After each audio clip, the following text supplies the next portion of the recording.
காந்தாரா பட கதாபாத்திரத்தைப் போல மிமிக்ரி செய்து மத உணர்வுகளை புண்படுத்தியதாக தொடரப்பட்ட வழக்கில் நடிகர் ரன்வீர் சிங்குக்கு எதிராக எந்த கட்டாய நடவடிக்கையும் எடுக்க வேண்டாம் என்று கர்நாடக உயர்நீதிமன்றம் இடைக்கால தடை விதித்துள்ளது. விசாரணையின் போது நீதிபதி பொது மேடையில் பேசும் நடிகர்கள் பொறுப்புடன் நடந்து கொள்ள வேண்டும் என்றும் மத உணர்வுகளை சாதாரணமாக எடுத்துக்கொள்ள முடியாது எனவும் கடுமையாக எச்சரித்தார்.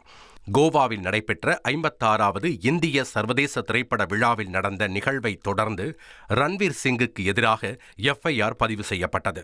அந்த எஃப்ஐஆரை ரத்து செய்ய கோரி அவர் மனு தாக்கல் செய்திருந்தார். ரன்வீர் சிங் தரப்பில் கருத்துக்கள் உள்நோக்கமற்றவை என்றும் ஏற்பட்ட மனவேதனைக்கு தீர்வு காண தயாராக உள்ளதாகவும் தெரிவிக்கப்பட்டது. வழக்கு மார்ச் 2ஆம் தேதிக்கு ஒத்திவைக்கப்பட்டுள்ளது. 1,26,00,000 மனங்களை வென்ற தந்தி டிவி யூடியூப் சேனல். தவிர்க்க முடியாத தம்ப்நெயில்ஸ், கலக்கலான கான்டென்ட்ஸ். நீங்களும் இந்த குடும்பத்தில் இணைய இப்பவே சப்ஸ்கிரைப் பண்ணுங்க. அசுரபலம் கொண்ட எங்கள் டிஜிட்டல் கரங்களில் உங்கள் விளம்பரங்களை சேர்க்க வாட்ஸ்அப் பண்ணுங்க. 8939888378. Email advttv@dttv.in.